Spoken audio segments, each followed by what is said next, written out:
got crazy. Okay, call to order the planning commission meeting of February 14th, 2024. I get a motion to adopt this evening's agenda. So moved. Second. All in favor? Aye. We have no minutes to approve. 21 Jefferson Street, requesting concept plan review. You want me to go first? Yeah, go right.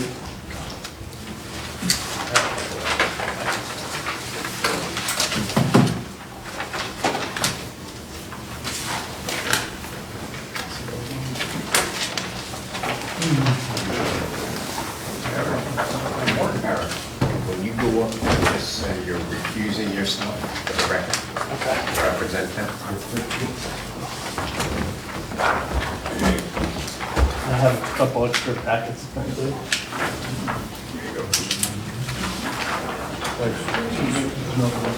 Is that different than this?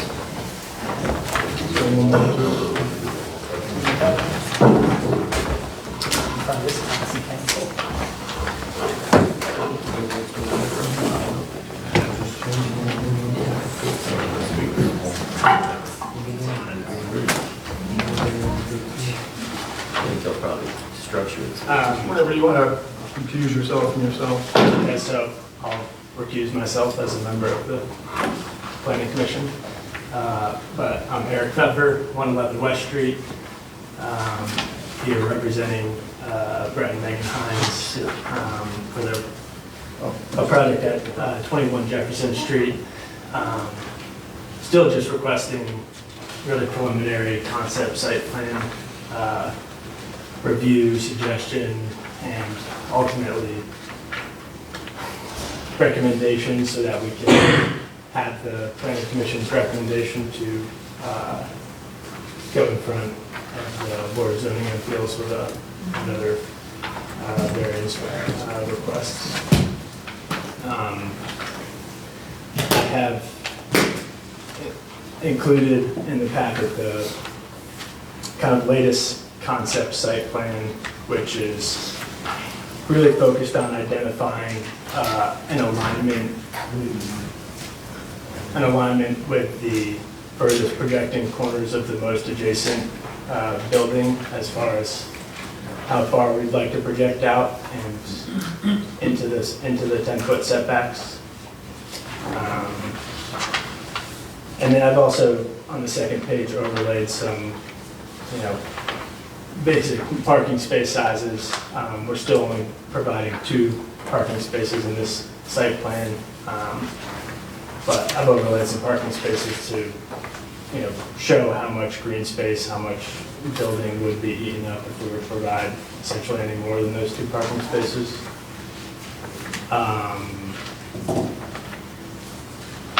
The concept, since you've last seen it, and even when you last saw it, we were talking about the building as a 1-story building with a potential of 2 additional stories above as apartments.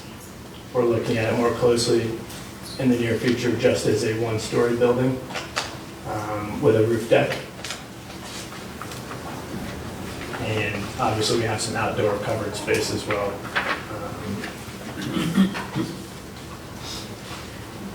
And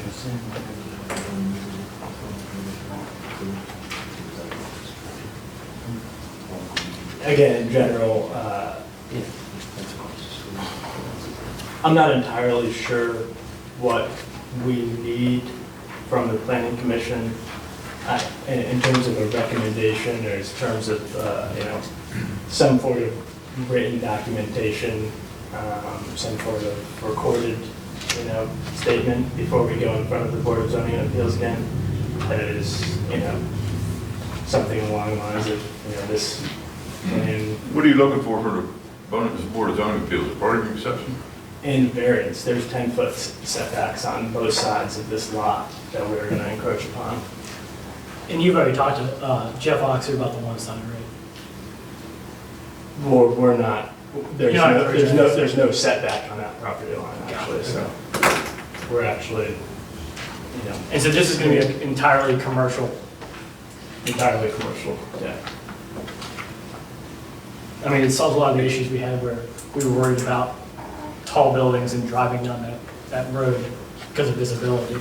And this property, when it was approved, you may remember 6 years ago, 7 years ago, when the Habitat for Humanity was going to build their building there, the triangle-shaped building, they had gone to the Board of Zoning Appeals to bring the building closer to the street to get that variance for a setback, that special exception, and they were granted that. So this would be very similar to what was approved before, as far as being closer than 10 feet off of Jefferson Street. It would line up with Jeff's building and other buildings on the street. Was that building taller? That was 3 stories. 3 stories, It's yeah. 3 stories. Yeah. I mean, that's what I'm getting at, where I think, you know, when we worry about the visibility, if Yeah, we're but- looking at this 1.5, 2-story building, whatever we're calling this. That was a mixed use. Downstairs was to be retail or studio space, art studio space, and then living units, dwelling units upstairs, apartments or condos upstairs. I think their proposal was condos because with Habitat, with their national charter, they can't be the landlord. They have to sell property. You know, you have to, it's to build ownership. That's the idea of their whole mission. So they were going to have condominiums upstairs for that building. They were small. So is there any plans to possibly potentially go to the second, third floor eventually, or never? Yeah, Still there gonna be there. still are, but for financial reasons, you know, and for the sake of getting something approved sooner rather than later, you know, it's focused on the kind of one-story plan concept. So you have the structure design on handle second. Well, of course, we don't have a structured design. I mean, but when you get there, you'll have a design. The intent, you can kind of, if anybody recalls the last kind of concept that was shown, the footprint of that roof deck area would be approximately the volume of space that would go up 1 or 2 stories if that were to happen. So it's already got a built-in stair and everything like that. You're gonna set yourself up for it. That's the intent. It's a concept plan review, so Eric's asking for something. You can't pass a motion because it's not site plan approval. But the comments that you make will be part of the record, so they'll be in the minutes, so we could, when they go to Board of Zoning Appeals, those comments can be part of the packet they receive for what your comments are. Something you like to see, something you want to see changed. Do we know what the building envelope was from the last time, or? when they had I'm sorry. The building envelope, the variance they had received last time, is that depicted anywhere on here, or what's? It's smaller, isn't it? I did not include the previous building plan because there was a lot of confusion last time in terms of what was actually our plan and what was the previous building that was approved. But they got a 5-foot variance on both sides. Right.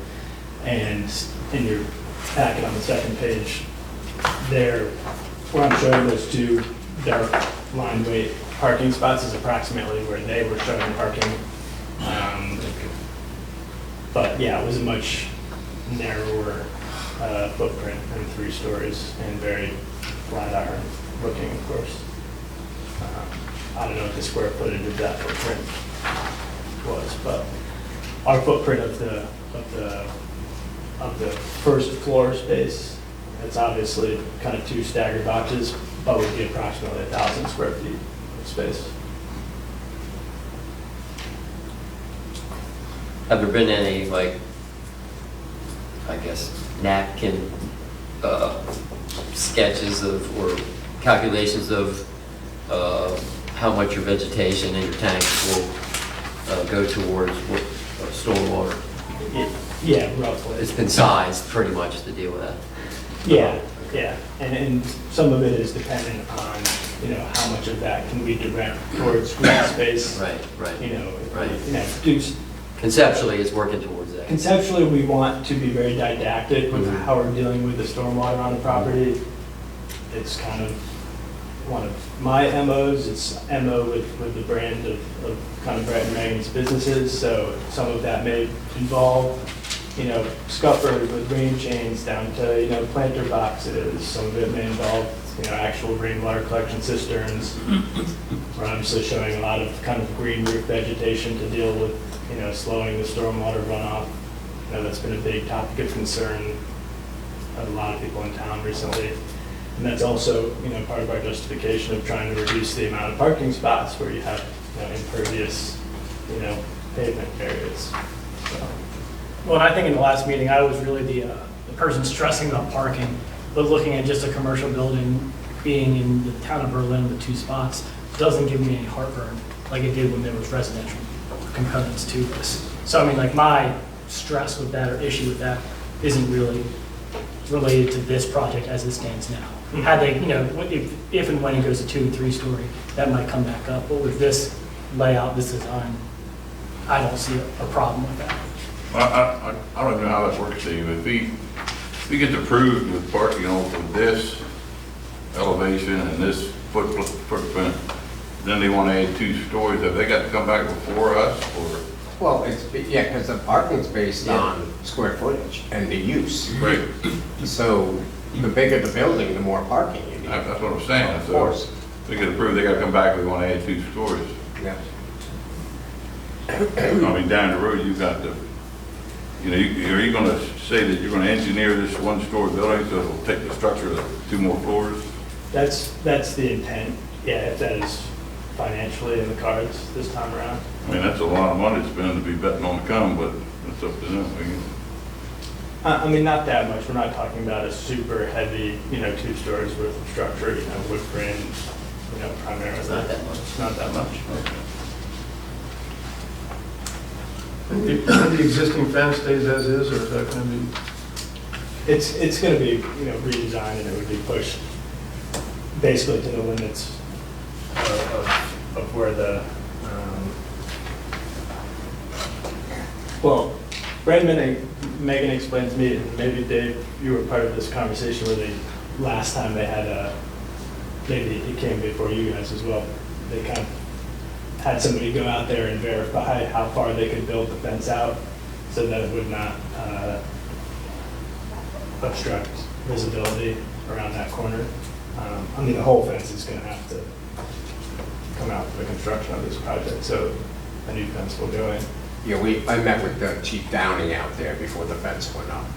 And, with their installer, and Brett was out there, showed us where it was staked and where, so I let the chief decide that because he's in charge of the roads and the parking and the stop sign and the visibility, and he said that would be fine. That's why the fence is where it is now. And it may be limited even to a tighter footprint by, something like the bathroom count or the egress anyways. But obviously we can't define that 100% at the moment until we know our final footprint of the building, so. And I get this is conceptual. What are they hoping to do there? Are they I know the brewing isn't the right term, but Yeah, that is still the intent, at least in some form. production. Yeah, and to have it be visible to the public in some form or another, not on the scale of, the distillery or a brewery. Right. The equipment does not take up a ton of space, but it does take up a significant footprint. And so it's more of, I guess the best way to describe it is like a tasting room. Tasting room, production. Not like sit down meal, like, more, high tops and, basically an expanded footprint if you've been to their current space that is actually, designed well and has a combination of their current indoor space and the Berlin Commons with outdoor. People enjoy. But flexibility is obviously also key to the space. It's more or less a block of a footprint that can fit all of those things. But yeah. I did have one email comment from the public regarding this project. I received from Marie DeLong at 400 West Street. She says, Dave and the Planning Commission, regarding the Berlin Commons project, I don't understand why there isn't a sidewalk on the Gay Street side of the project, at least close to the entrance that they have displayed. There should be a sidewalk from the parking area to the Gay Street entrance. The second question is, where does the water from the rain barrels or tanks discharge? Will the rainwater from the patio roof drain into those tanks, or is there some other place that it is being collected so that it doesn't drip onto the sidewalk? Thank you, Marie Bellon.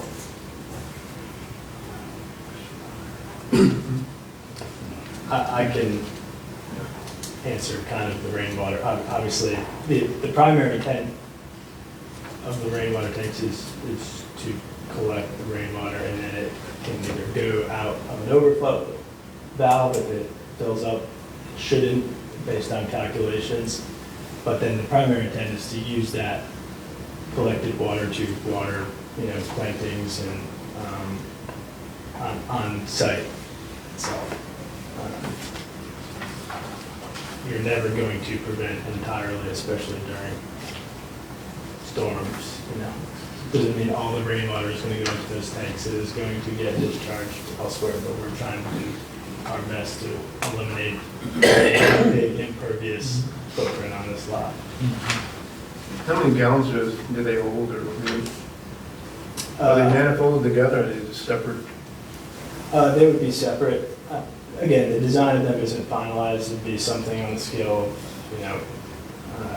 I think I have them each at like 500 gallons a tank. And they'll ultimately be designed, again, based on the final footprint and how much roof area they'll be collecting water from. But if it makes sense, if it makes sense to have all of the, I'm not saying that all of the roof area is going to go into these tanks. Again, some of it may come through a downspout and whatnot and discharge into planting beds in the green space, but the intent is to try to collect as much of it as possible and use it on site. And then in terms of the sidewalk on Gay Street, there's no entrance here on Gay Street, right? There would be, yeah, there would be entrances on both sides, and most likely an accessible entrance. The intent is for both entrances to be accessible, but one accessible directly off the sidewalk and ADA accessible off of the Jefferson Street side. Gay Street's problematic because it's not very wide. So Right. to get a sidewalk on there, I mean, that's kind of what I was getting at, where I was like, I know the sidewalk on Jefferson Street, and I feel like you're already trying to build what you can, and it's gonna be really tough for you to build a sidewalk there to make that work. On the Gay Street side, I mean, without having it actually surveyed, I believe on Jeff's property as well, he kind of has that concrete stepped area where he has the fence with the, I believe that area outside of the Gay Street property line, that green space between the edge of pavement and the property line, I believe that condition on the neighboring building would block a sidewalk there. I'm not positive, but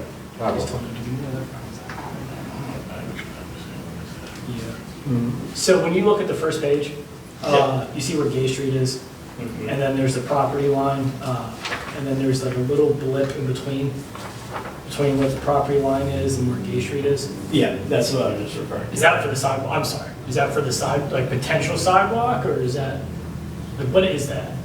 That's just, I mean, that's where the property line, that's where the edge of pavement is. I mean, I can't So describe it any. That, I mean, is there a gap between, is the edge of pavement on the outside of the, like, is it green? I'm colorblind. Right, yeah, Okay, so your edge of pavement, and then the property line is that inside black line? correct, yeah. So who owns that middle green area? That like, it's right away for the street. it's the right of way? Town right away. It's town. Me and Dave were just trying to figure It's it out. about 3 feet, 4 4 feet. Yeah. I don't know if it is like if it's a Right, sidewalk. nothing surveyed. Yeah. Well, I do have that dimension, I believe it's 4 feet, but I don't know if that's Enough for- 4 feet for the enough for the sidewalk. Yeah. Right.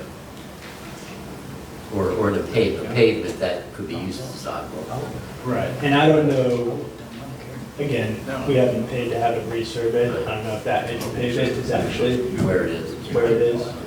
I'm sure it's pavement, Right. gravel, rock, dirt, because,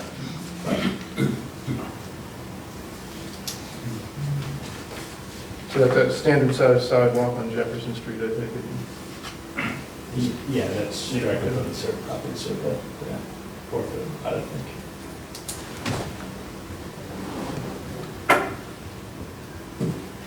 What would be the advantage of having a sidewalk on Gay Street when you're trying to get as much pervious surface as you can? That's just putting more concrete. That's where I'm at. To me, it seems like a sidewalk for no reason. I mean, if anything, okay, put down some wood chips or something at the base instead of, No, that would be a problem when it rains. well, something that will work besides concrete. Pervious bricks or something, you know. But that's the town's choice. Yeah, It's exactly. on his property. Right. I mean, to me, I prefer this design than the 3-story design, so this is an improvement. It's kind of gotten rid of any of the stresses I have, brings more of the commercial element to that area right there, the art element, you know. So I personally have no problem, no issues with this design. The roof deck is for public access for like having an on-site drink or something, is that? Well, not public access if you are. Patron. Yeah, A patron. Patron But I mean, what I mean is customers would use the roof area. correct, yeah, They put some tables up there, chairs or whatever. correct, yeah. And we are also, you see there's kind of 2 tiers of planter, one at the low roof and one at the upper roof. Obviously, a roof deck is probably alarming for, nearby residential. But the intent is for basically that parapet to be relatively high and also planted for, screening, privacy, and, You wouldn't even see it from the street, would you? You would barely see it. I mean, that is a real perspective taken at, 5'6" high height. So obviously you see it if you were a second story. The of sidewalk would be very difficult to see. Very difficult. And then I assume with the roof deck at some point, they'll come back with, music. And you remember last go around, because the liquor board doesn't control, do you remember this? If it's a licensed premises, the liquor board will take noise complaints and could affect the license.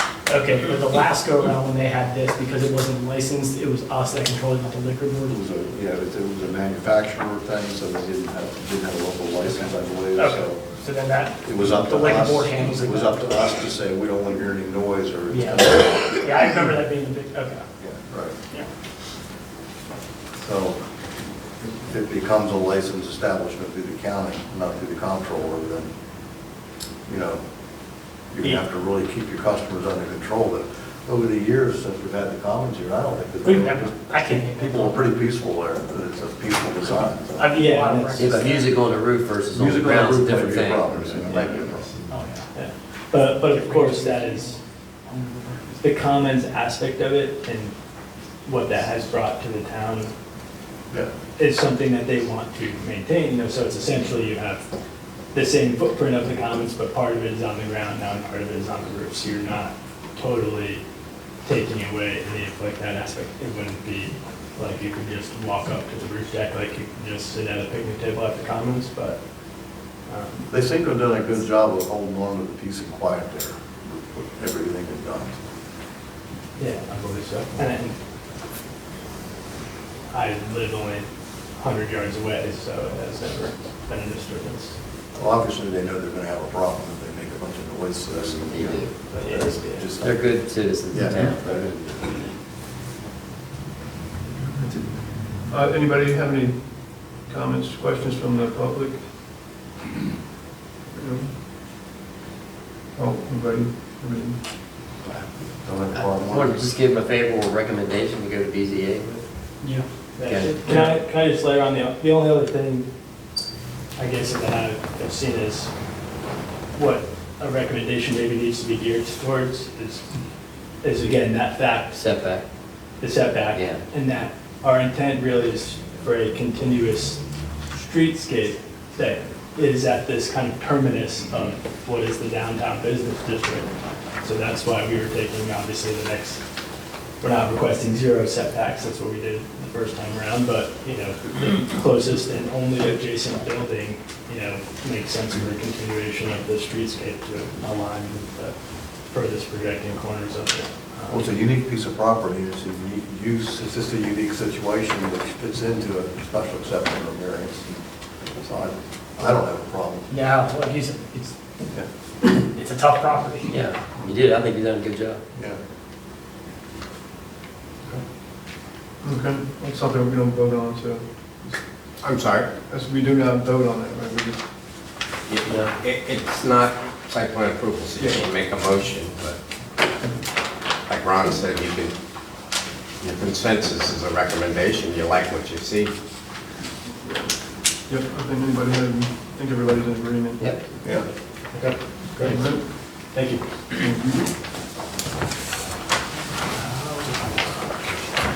Alrighty. Thank you.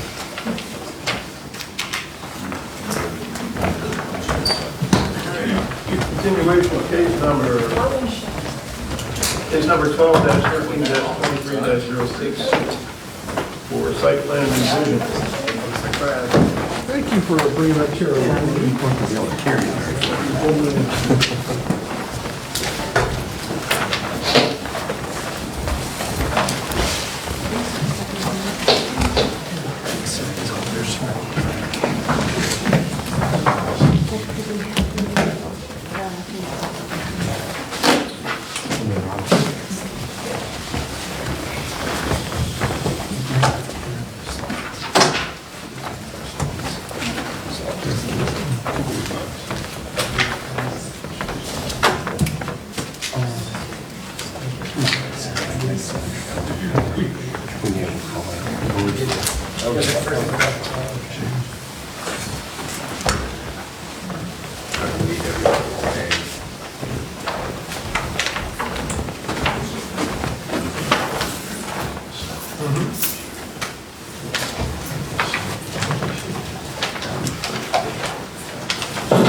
Whenever you're ready, you'd like to introduce yourselves from left to right and right to left.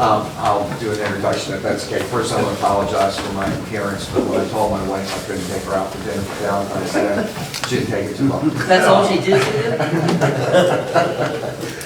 No, on a serious note, my name is Dirk Whittison. I'm an attorney with Whittison DeShield.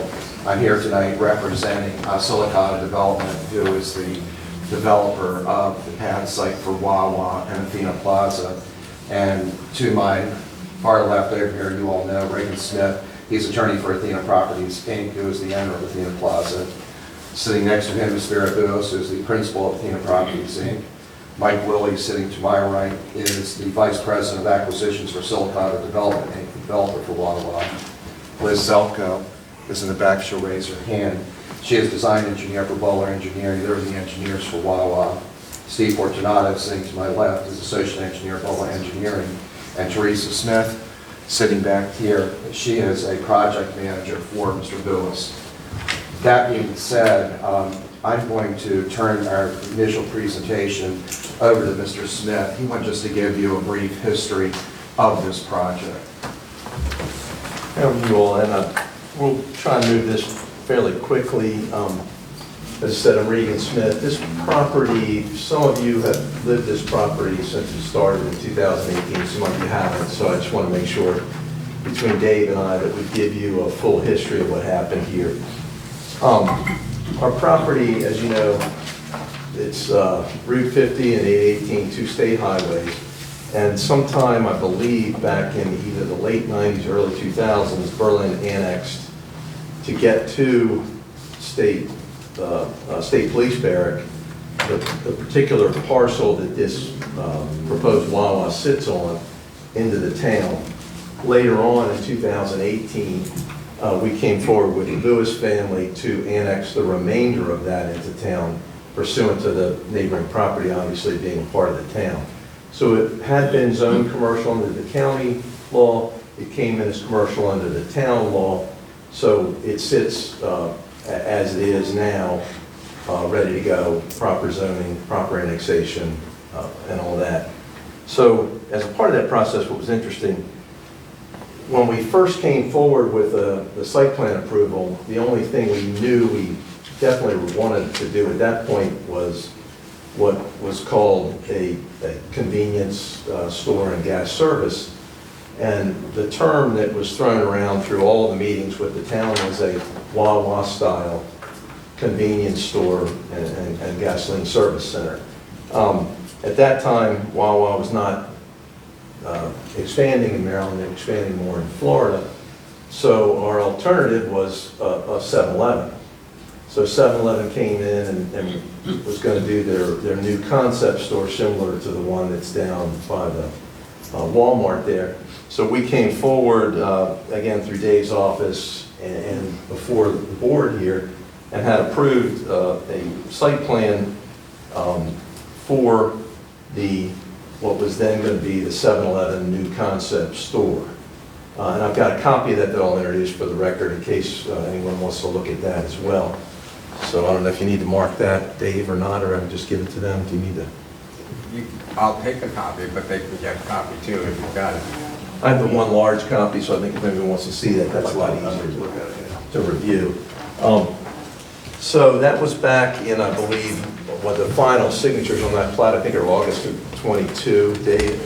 I think so, yeah. By the time we got the as-bills, yeah. And so, 21. 21?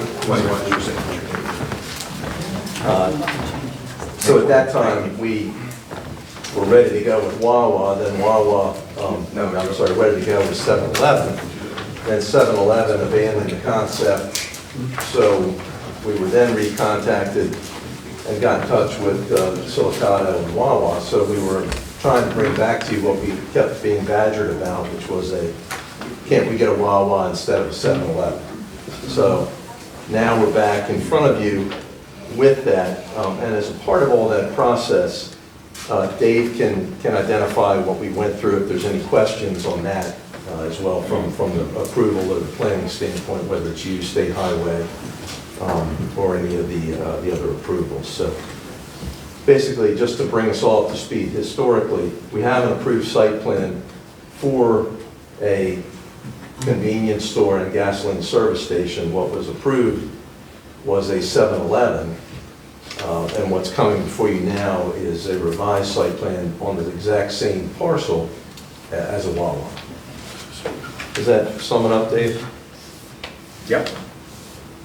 I don't know if you have any questions for myself or for Dave at this point. We've got to on board for Spiro. Dave, on the 7-Eleven, we never saw elevations of anything from 7-Eleven. It was a concept.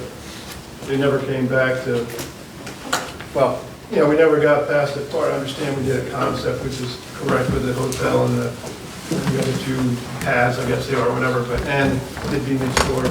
I can speak and all that, but I mean. I can speak to Well, that. we have minutes from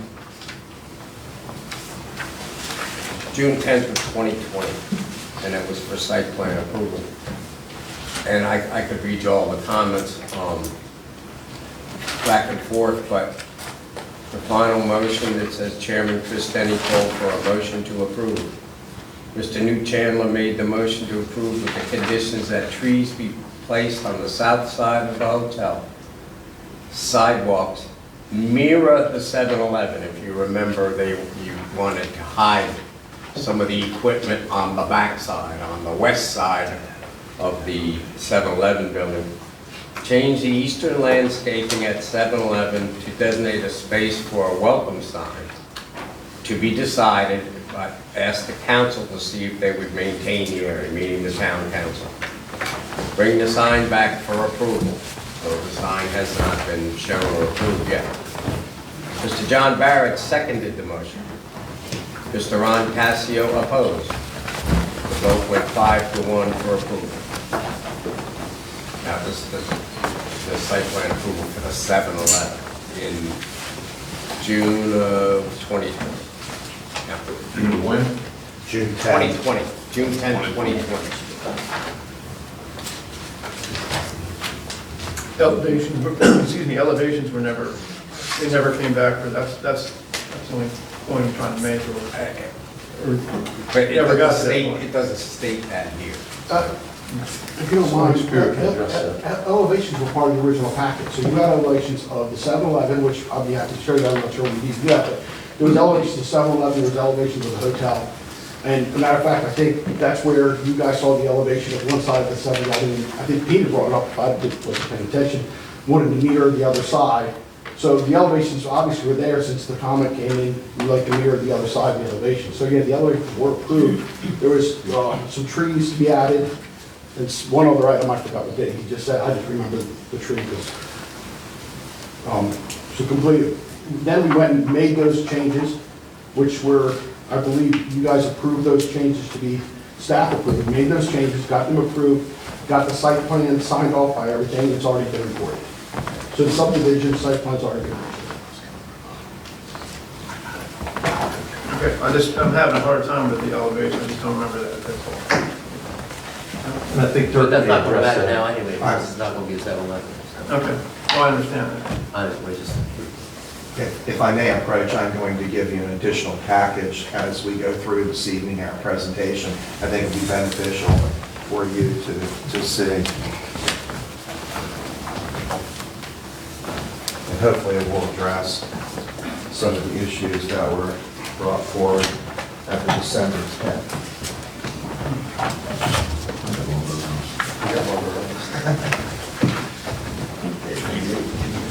You won't do that again.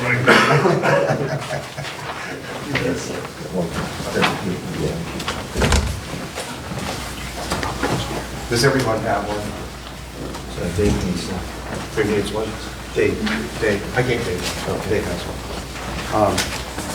I'll get to that in a moment. I just want to follow up with, and I think Dave has mentioned this too, is that the annexation plan, there was two, of course, the original one for the sewer and water to the state police, but the one that was done for the additional parcel wherein on paragraph 8.1 of that plan, this plan is filed in the land records of Worcester County, Maryland, in book 7428, page 271. And on page 279, 8.1 states sewer and water facilities for commercial development. The owner intends to develop the annexation property with commercial uses on a phased basis indicated on the attached concept plan attached here to as Exhibit D and incorporated herein by reference. The first phase of which is intended to be for a fuel and convenience store were indicated on the concept plan attached there too. And if you look at that Exhibit D, it specifically shows the convenience store, very similar to what has been proposed for the Wawa and what was originally proposed, as Mr. Lewis told you, for the 7-Eleven. After that, and that occurred on May 28th of 2019, then on 6/10/2020, what Dave Engelhardt was speaking of, and Mr. Lewis was telling you that they filed for their site plan review, and in that site plan review, it had both the hotel as well as the 7-Eleven. And as he read you, both were approved by a vote of 5-1, subject to the town agreeing to maintain the sign. Then the Athena Plaza site plan approved, which